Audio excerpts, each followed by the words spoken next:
Hello everyone, in this video we're going to talk about multiplying radicals. Now for our learning target, we have I can multiply radicals. Now for our first example, we are going to multiply square root of 3 with square root of 12. So what will be our solution? So of course, we are going to check if the indices are the same. Now, so in this scenario, as you can see, square root of 3 times square root of 12, that means we do have the same indices. So that means we can go on directly with multiplying the radicands that we have.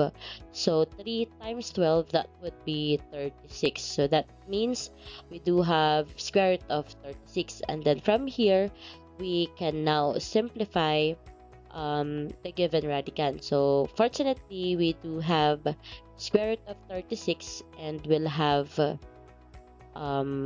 principal root is 4. So that means for our final answer, we are gonna have this one. So we have positive 4. Now, so for our second example, we do have 3 times square root of 2 times 5 square root of x. So for this, as you can see, the indices are the same. So we can now proceed with our coefficients first. So let's have, as you can see, we do have our coefficient here 3 and then 5. So let's multiply them first. So we'll have 3 times 5. Alright, and then simply copy the radicands that we have. So we have 2 and then times x, or I can go directly with 2x, and then we'll have 3 times 5, that would be 15, and then square root of 2x. And of course here, as you can see, 15 square root of 2x, we cannot further break down or simplify this one. So that means for our final answer, we can have 15 square root of 2x. So again, this is our final answer.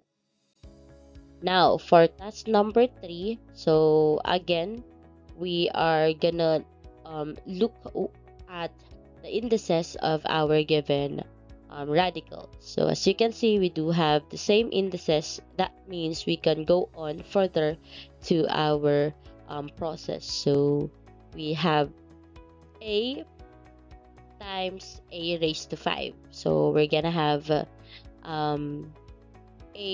raised to 6. So again, a times a raised to 5, that would be a raised to 6. Now let's break this down. So we all know we can have a raised to 3 times a raised to 3. Right? And that means for our final answer, we're gonna have a raised to 3. So again, this will be our final answer. So the square root of a raised to 6 is a raised to 3. So we'll know, because a raised to 3 times a raised to 3, that is a raised to 6. So basically, our final answer is a cube. Alright? Now for our task number 4, it's quite challenging because we're gonna be solving two radicals having different indices. So that means we're gonna have additional steps for this item. So first, we're going to rewrite cube root of 4 into its exponential form, and that would be 4, and then the exponent of our radicand is 1, and then the index is 3, so that means it's 4 and 1/3. And then for the second one, we do have square root of 5. So our radicand will serve as the base, and then the exponent of the radicand will serve as the numerator, and then the index will serve as the denominator. So that means it's 5 raised to 1 half. After that, let's find out the LCM of our exponents, which are 1/3 and 1 half. So the LCM of our 3 and 2 would be 6. So from here, we're gonna have 1/3 plus 1 half equals, let's have here 6. So 6 divided by 3, that would be 2 times 1, we have 2. 6 divided by 2, that would be 3 times 1, we have 3. So we have in here now, we just need to get the equivalent fraction of 1/3 and 1 half in such a way that they will be similar fraction already. So that means right now we do have 2/6 and 3/6. So from here, our exponential form having an exponent of 1/3 will be written into 4 raised to 2/6, and then the other one should be 5 raised to 3/6. And then from this scenario, we can now move on to the next process in here, wherein we're gonna have 4 raised to 2/6 times we have 5 raised to 3/6. Alright, so if we're going to make it into radical, this would be 6th root of 4 raised to 2 times 6th root of 5 raised to 3.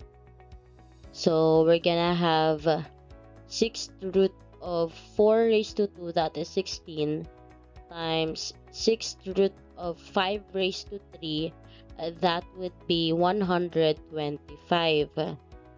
Now, multiplying 16 and 125, we would have 6th root of 2000. Alright, so that means, as you can see, we do have 6th root of 2000. We cannot simplify this one any further. Then that means our final answer for this item is 6th root of 2000. Alright, next for our task number 5. So as you can see, we do have different indices again. So we're gonna be solving again using additional processes. So again, we are going to rewrite cube root of 3 into its exponential form, and that would be 3 raised to 1/3. Again, the 3 here in our exponential form, the base is from the radicand of our radical, and then the exponent of the radicand will serve as the numerator of your exponential form of your exponent, and the index of the given radical will serve as the denominator of the exponent of your base in the given exponential form. Alright, so next we have 4 fourth root of 3. So we're gonna have again 3 will serve as the base, and then the exponent of 3 here is 1 only, so that means the numerator of our base exponent is 1, and then since the index is 4, then the denominator here will be 4 as well. So now let's look into the LCM of our exponents, 1/3 and 1/4. So what is the exponent of LCM, I mean, of 1/3 and 1/4? So basically, you just look into 3 and 4. So that would be, actually, we have our LCM, which is 12. Yeah, so our LCM is 12. So since we got an LCM of 12, let us now find the equivalent fraction of 1/3 and 1/4 such that they are similar fraction and the denominator is now 12. So if we do have 1/3 and 1/4, and we're gonna have its congruent or similar fraction where denominator is 12, so let's have 12 divided by 3, that would be 4 times 1, we have 4, and then 12 divided by 4, it's 3 times 1, we have 3. Now we can say that 3 raised to 1/3 is similar with 3 raised to 4 over 12, and 3 raised to 1/4 is similar with 3 raised to 3 over 12. And then from that, we can now proceed with our solution. So let's copy first 3 raised to 4 over 12 times 3 raised to 3 over 12. And then we'll have, let's rewrite this into radicals. So we'll have 12th root of 3 raised to 4 times 12th root of 3 raised to 3. So we're gonna have here 12th root of 3 raised to 4, that would be 81, times 12th root of 3 raised to 3, that would be 27. And now let's multiply 81 and 27, that would be 12th root of 2187. Now here, I believe we cannot simplify this any further. So for our final answer, we do have 12th root of 2187. So thank you so much. That's all for this video. I hope you've learned about multiplying radicals.